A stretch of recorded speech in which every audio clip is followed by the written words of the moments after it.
एक, मानव भूगोल प्रकृति एवं विषय क्षेत्र। आप भूगोल एक विषय के रूप में भौतिक भूगोल के मूल सिद्धांत शय 2006 के अध्याय 1 में पहले ही पढ़ चुके हैं। क्या आप इसकी अंतर्वस्तु को याद कर सकते हैं? इस अध्याय ने बृहद रूप से आपका परिचय भूगोल की प्रकृति से कराया था। आप भूगोल की महत्वपूर्ण शाखाओं से भी परिचित हैं। यदि आप अध्याय को पुनः पढ़ें तो आपको मानव भूगोल का मुख्य विषय भूगोल से संबंध भी ज्ञात हो जाएगा। जैसा कि आप जानते हैं कि एक अध्ययन क्षेत्र के रूप में भूगोल समाकलनात्मक, अनुभविक एवं व्यवहारिक है। अतः भूगोल की पहुंच विस्तृत है और किसी भी घटना अथवा परिघटना का जो दिक् एवं काल के संदर्भ में परिवर्तित होता है, उसका भौगोलिक ढंग से अध्ययन किया जा सकता है। आप धरातल को किस प्रकार देखते हैं? क्या आपको लगता है कि पृथ्वी के दो प्रमुख घटक हैं, प्रकृति, भौतिक पर्यावरण, और जीवन के रूप जिसमें मनुष्य भी सम्मिलित हैं? अपने परिवेश के भौतिक और मानवीय घटकों की सूची बनाएं।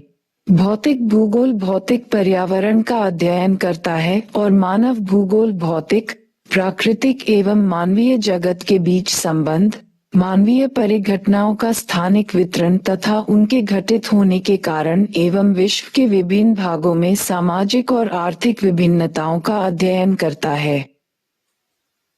आपको इस तथ्य का पहले से ही बोध होगा कि एक विषय के रूप में भूगोल का मुख्य सरोकार पृथ्वी को मानव के घर के रूप में समझना और उन सभी तत्वों का अध्ययन करना है जिन्होंने मानव को घोषित किया है। अतः प्रकृति और मानव के अध्ययन पर बल दिया गया है। आप अनुभव करेंगे कि भूगोल में द्वैतवाद आया और इस आशय के व्यापक तर्क वितर्क आरंभ हो गए कि क्या एक विषय के रूप में भूगोल को नियम बनाने, सिद्धांतिकर, नोमोथेटिक अथवा विवरणात्मक, भावचित्रात्मक, इडियोग्राफिक होना चाहिए? क्या इसके विषय वस्तु को व्यवस्थित किया जाना चाहिए और इसके अध्ययन का उपागम प्रादेशिक अथवा क्रमबद्ध होना चाहिए? क्या भौगोलिक परिघटनाओं की व्याख्या सैद्धांतिक आधार पर होनी चाहिए अथवा ऐतिहासिक संस्थागत उपागम के आधार पर?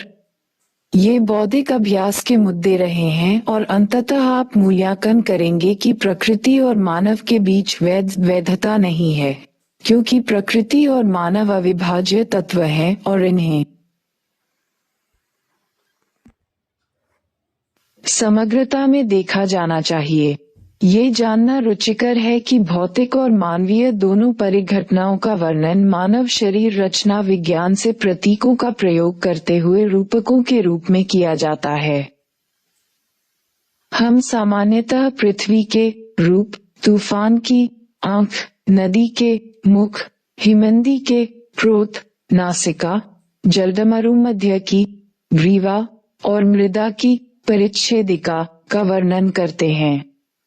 इसी प्रकार प्रदेशों, गांवों, नगरों का वर्णन जीवों के रूप में किया गया है।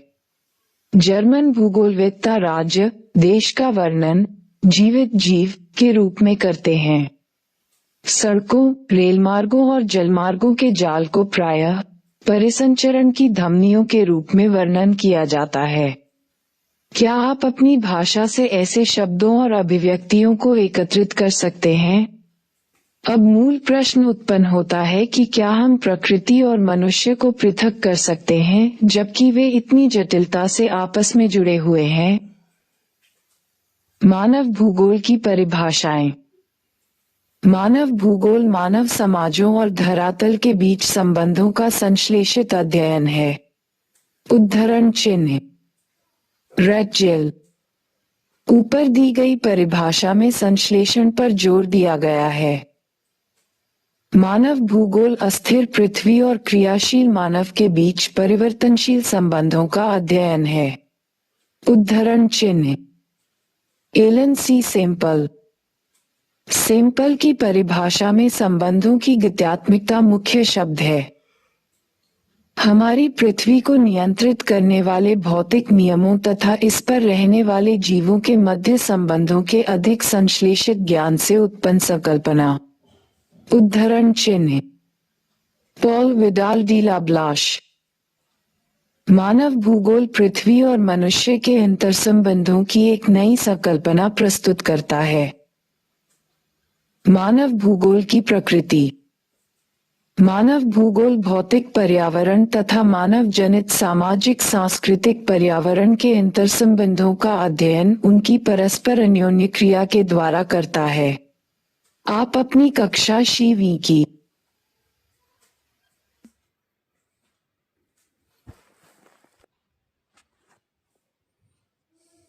पुस्तक भौतिक भूगोल के मूल सिद्धांत रा 2006 में भौतिक पर्यावरण के तत्वों का अध्ययन कर चुके हैं। आप जानते हैं कि ये तत्व भू आकृति, मृदाएं, जलवायु, जल, प्राकृतिक वनस्पति और विविध प्राणीजात तथा वनस्पति जात हैं। क्या आप उन तत्वों की सूची बना सकते हैं जिनकी रचना मानव ने भौतिक पर्यावरण द्वारा प्रदत्त मंच पर अपने कार्यकलापों के द्वारा की है? गृह, गांव, नगर, सड़कों व रेलों का जाल, उद्योग, खेत, पत्तन, दैनिक उपयोग में आने वाली वस्तुएं तथा भौतिक संस्कृति के अन्य सभी तत्व भौतिक पर्यावरण द्वारा प्रदत्त संसाधनों का उपयोग करते हुए मानव द्वारा निर्मित किए गए हैं, जबकि भौतिक पर्यावरण मानव द्वारा वृहद स्तर पर परिवर्तित किया गया है। साथ ही मानव जीवन को भी इसने प्रभावित किया है। मानव का प्राकृतिकरण और प्रकृति का मानवीकरण। मनुष्य अपने प्रौद्योगिकी की सहायता से अपने भौतिक पर्यावरण से अन्योन्य क्रिया करता है।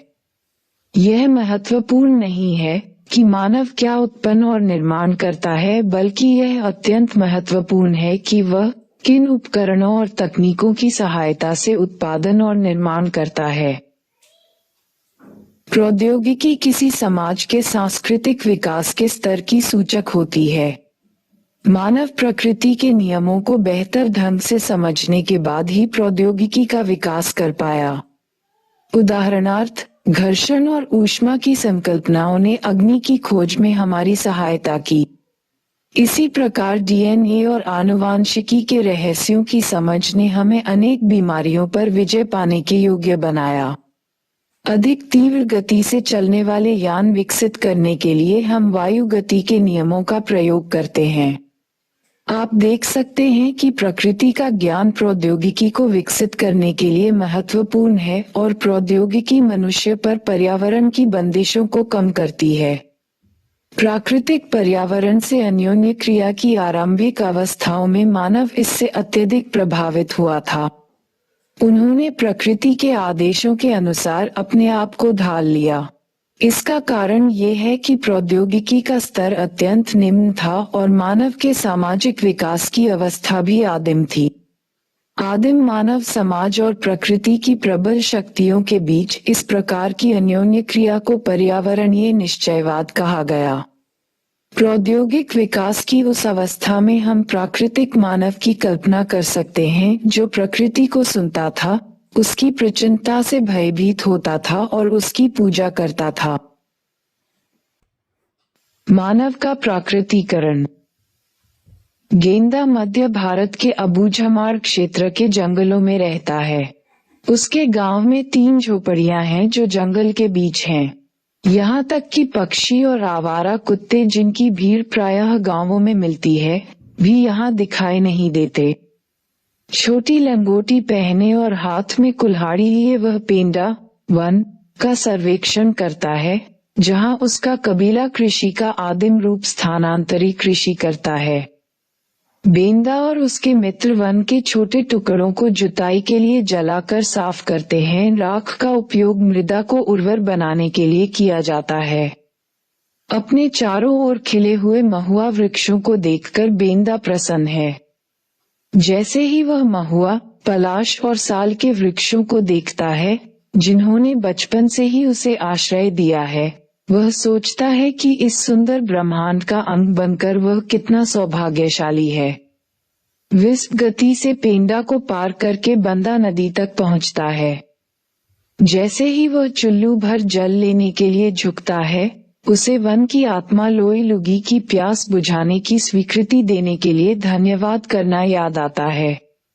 अपने मित्रों के साथ आगे बढ़ते हुए बेंदा गूदेदार पत्तों और कंदमूल को चबाता है।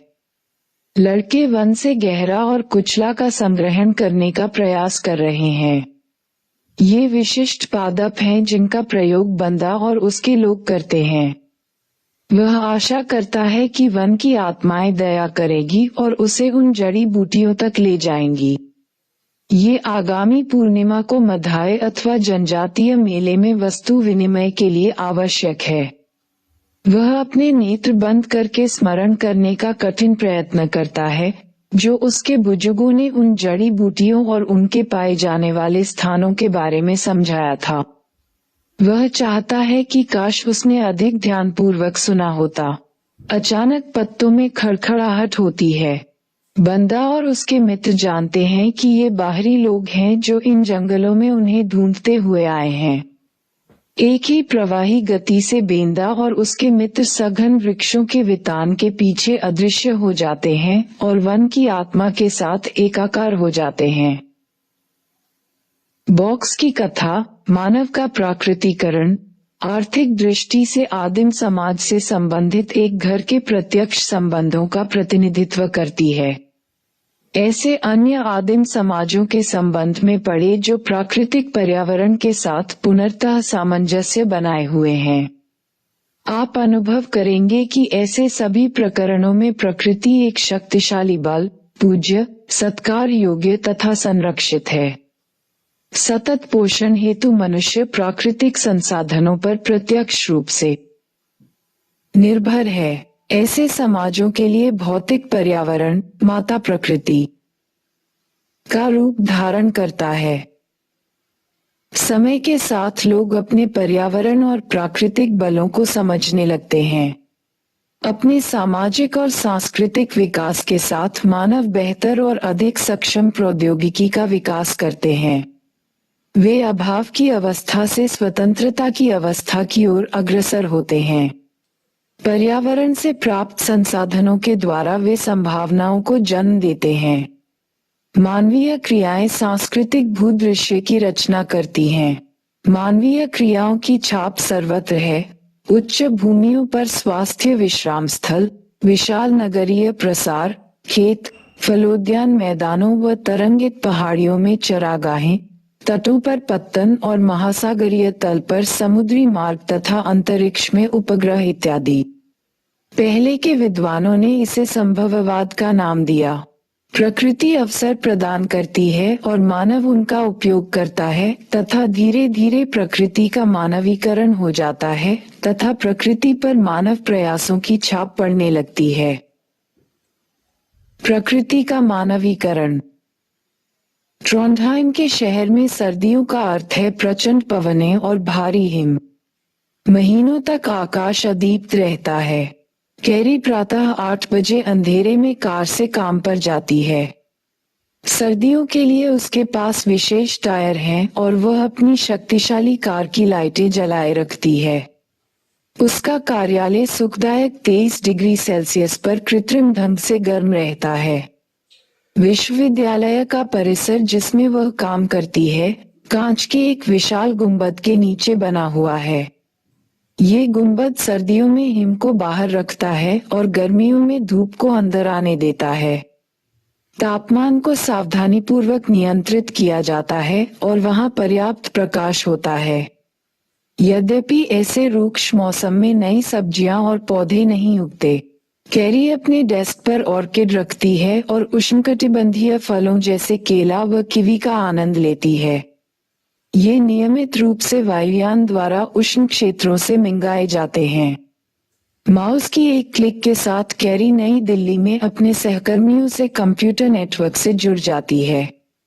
वह प्रायः लंदन के लिए सुबह की उड़ान लेती है और शाम को अपना मनपसंद टेलीविजन सीरियल देखने के लिए सही समय पर वापस पहुंच जाती है। यद्यपि कैरी 58 वर्षीय है, फिर भी वह विश्व के अन्य भागों के अनेक 30 वर्षीय लोगों से अधिक स्वस्थ और युवा दिखती है। क्या आप कल्पना कर सकते हैं कि ऐसी जीवनशैली कैसे संभव हुई है? ये प्रौद्योगिकी है जिसके कारण ट्रोंडहाइम के लोग व उन जैसे अन्य लोग प्रकृति द्वारा आरोपित अवरोधों पर विजय पाने के लिए सक्षम हुए हैं। क्या आप ऐसे अन्य कुछ दृष्टांतों को जानते हैं? ऐसे उदाहरणों को ढूंढना कठिन नहीं है। भूगोलवेत्ता ग्रिफिथ टेलर ने एक नई संकल्पना प्रस्तुत की है जो दो विचारों पर्यावरणीय निश्चयवाद और संभववाद के बीच मध्य मार्ग को परिलक्षित करता है। उन्होंने इसे नवनिश्चयवाद अथवा रुको और जाओ निश्चयवाद का नाम दिया। आप में से जो नगरों में रहते हैं और जो नगर देख चुके हैं, जरूर जानते होंगे कि चौराहों पर यातायात का नियंत्रण बत्तियों द्वारा होता है। लाल बत्ती का अर्थ है रुको, आंबा, पीली बत्ती लाल और हरी बत्तियों के बीच रुककर तैयार रहने का अंतराल प्रदान करती है और हरी बत्ती का अर्थ है जाओ। संकल्पना दर्शाती है कि न तो यहाँ नितांत आवश्यकता की स्थिति पर्यावरणीय निश्चयवाद है और न ही नितांत स्वतंत्रता संभववाद की दशा है। इसका अर्थ है कि प्राकृतिक नियमों का अनुपालन करके हम प्रकृति पर विजय प्राप्त कर सकते हैं। उन्हें लाल संकेतों पर प्रत्युत्तर देना होगा और जब प्रकृति रूपांतरण की स्वीकृति दे तो वे अपने विकास के प्रयत्नों में आगे बढ़ सकते हैं। इसका तात्पर्य है कि उन सीमाओं में जो पर्यावरण की हानि न करती हों, संभावनाओं को उत्पन्न किया जा सकता है तथा अंधाधुंध रफ्तार दुर्घटनाओं से मुक्त नहीं होती है। विकसित अर्थव्यवस्थाओं के द्वारा चली गई मुक्त चाल के परिणामस्वरूप हरितगृह प्रभाव, ओजोन परत अवक्षय, भूमंडलीय तापन, पीछे हटती हिमनदियां, निम्नीकृत भूमियां हैं। नवनिश्चयवाद संकल्पनात्मक ढंग से एक संतुलन बनाने का प्रयास करता है जो संभावनाओं के बीच अपरिहार्य चयन द्वैतवाद को निष्फल करता है।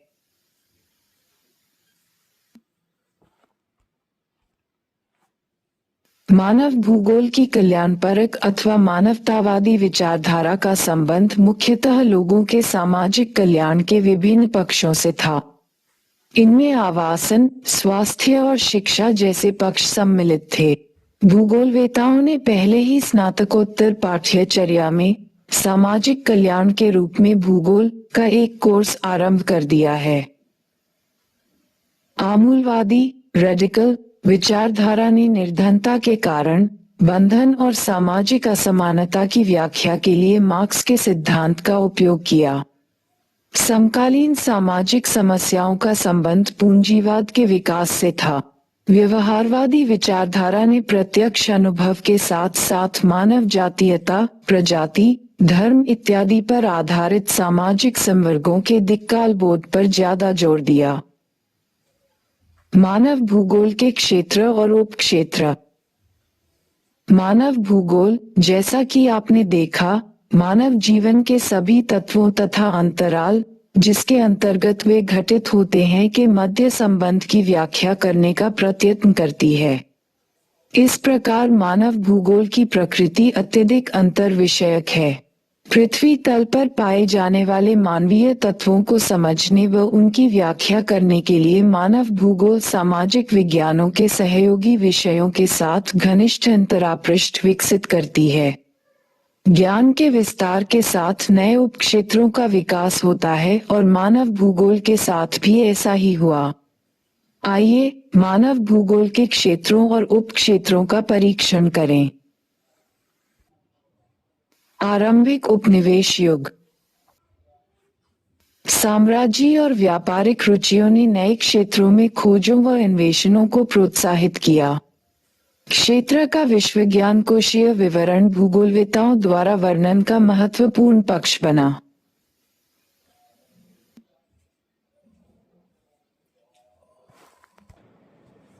दो निम्नलिखित प्रश्नों के उत्तर लगभग 30 शब्दों में दीजिए। मानव भूगोल को परिभाषित कीजिए। ई मानव भूगोल के कुछ उप क्षेत्रों के नाम बताए। ई मानव भूगोल किस प्रकार अन्य सामाजिक विज्ञानों से संबंधित है। 3 निम्नलिखित प्रश्नों के उत्तर लगभग 150 शब्दों में दीजिए।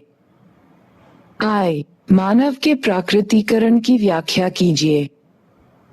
ई मानव भूगोल के विषय क्षेत्र पर एक टिप्पणी लिखिए।